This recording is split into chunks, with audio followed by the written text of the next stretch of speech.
Hi, welcome back to the paragraph writing strategy.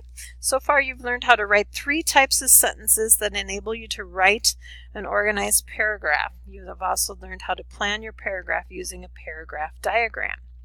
Today you'll begin learning how to put those 3 types of sentences together to write different kinds of paragraphs that serve different purposes. The tool you will use to put together the pieces of your puzzle. Here's the puzzle. So we have the paragraph diagram. We've worked on topic sentences, detail sentences, and clencher sentences. The paragraph writing strategy will help you put together all the paragraph writing skills you've learned. Just like this box serves as a frame for the 4 pieces of the paragraph writing puzzle.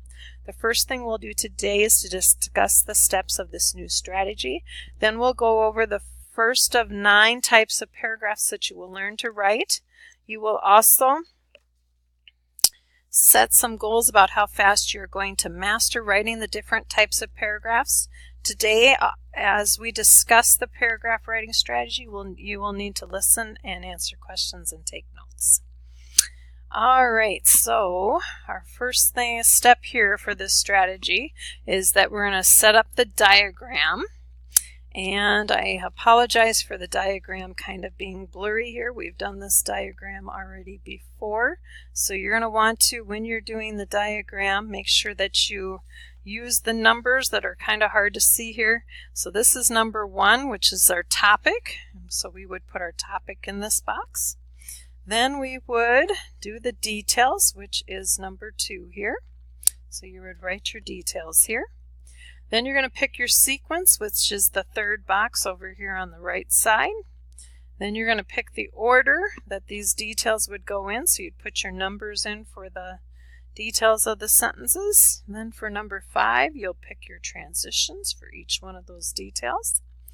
For number 6, you pick your point of view, which is right here. And number 7, you pick your verb tense that you're going to use. So that's the diagram that we will be using.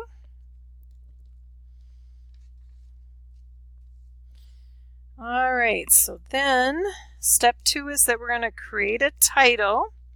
We want to make sure that we pick a good title. We want to make sure that that title is going to relate to the ideas in the paragraph and that it's going to grab the reader's attention. So to change your topic into a catchy title that relates to the content of the paragraph, you'll need to do some brainstorming. So you'll need to think of a title first. And then I'm going to do an example here. If the topic of my paragraph is my room, that would probably be pretty dull for my paragraph. I want to entice the reader to read my paragraph, and I need to create an exciting title to do that. I would brainstorm some ideas first. For example, I think my room is sort of like my home. And I've heard the saying, home sweet home. I can change that to room sweet room as an idea for my title. Kind of like that. I think people would like that. All right, so then the next thing we do is we have to make sure that we put that title in the place where the teacher wants us to. Most of teachers want you to put that at the top line. So that's where we would put that. And then you have to make sure that you use the right capitalization rules. So there are 2 rules to follow here. Capitalize the first letter of the first word of the title, and then capitalize any other words in the title that have more than 3 letters, and you'll be set on your title. All right, so then step 3 is that we reveal the topic. So this is where we work on the topic sentence. And we want to make sure that we use the correct point of view and tense that would work with that. We want to make sure that we indent the topic sentence because this is signaling to the reader that the paragraph is starting. So make sure that you indent that 1/2 inch from your left margin. And then we're at step 4. We want to iron out the details. This is where we start writing the detail sentences. Just as you practiced in the past, make sure you write with a lead-off sentence as you introduce each detail. And if you have more information to share about the detail, you would do 1 or more follow-up sentences. Be sure to cover each detail fully And make sure that you use a variety of sentences. So make sure that you're using compound, complex, and compound, complex sentences in your paragraph. Along with simple sentences, write at least 4 detailed sentences in order to get full credit for your paragraph. And then we're at step 5 where we bind it all together with a clincher. So this is where we do our clincher sentence, our final thought. Make sure that the clincher sentence is a different type of sentence than the topic sentence, and that it is worded differently too. Also make sure that the point of view and tense are appropriate. And then we're at step 6, which is to edit your work. This means that once you have finished writing your paragraph, you need to read it over, checking to make sure that you have a topic sentence, at least 4 detailed sentences, and a clincher sentence. That's all the sentences have the same point of view and tense, that you have used a variety of sentences, and that you have used a transition each time you introduced a new sentence. All right, so if you look at this, look at the first letter, this strategy we're going to remember by SCRIBE, which spells scribe, which is someone that likes to write. Scribe is a person who writes. Usually that person writes very well.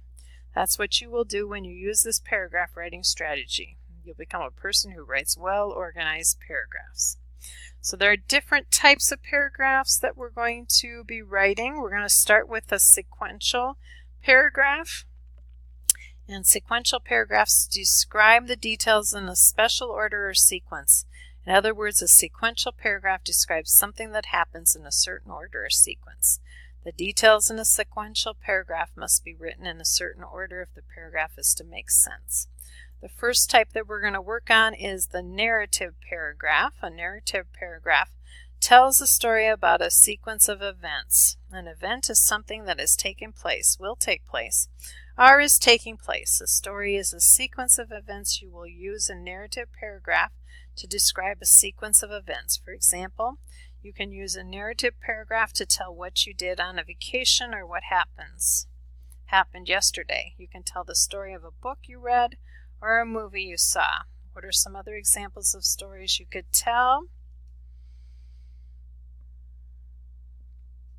You could give examples of social studies, history, English classes. There's all certain types that you could use.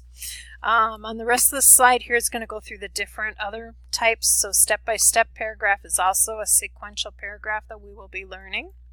Descriptive paragraph, expository paragraph, and there's some types of that, which are facts paragraph, reasons paragraph, examples paragraph, and then we have our compare and contrast paragraph, compare paragraph, contrast paragraph, and compare and contrast. And I don't want you to feel too overwhelmed by this, but I said there was 4 types before.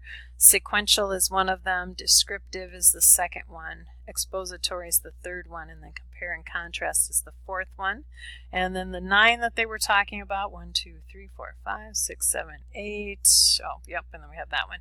So narrative is a paragraph 1, 2 is step-by-step paragraph, your descriptive paragraph's 3, your facts paragraph is 4, reasons paragraph is 5, examples paragraph is 6, compare paragraph is 7, contrast paragraph is 8, and then your compare and contrast paragraph's 9. And we will go through them slowly so that you'll learn each one. So don't get stressed out about that. It will all be wonderful.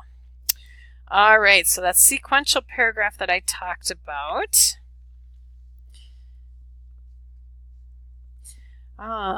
Remember that it describes details in the special order, and the narrative paragraph is going to be the first one we're going to do, which tells a story about a sequence of events. And we're not going to do step-by-step paragraphs yet, so we won't worry about that until we get there. Narratives paragraph tells a story. You're going to have a topic sentence. It's going to introduce the story to be told.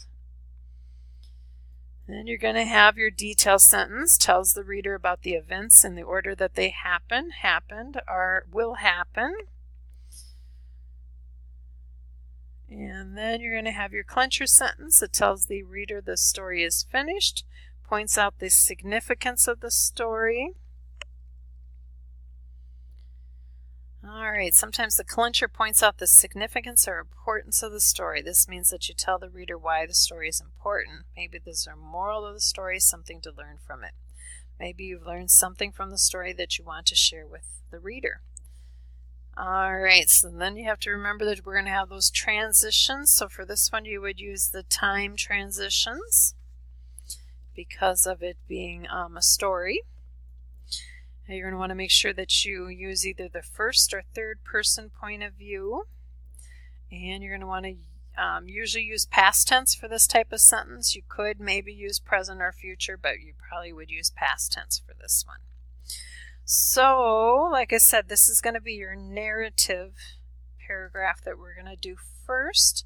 And I will be modeling that next for your lesson tomorrow. Thanks everyone for watching the video.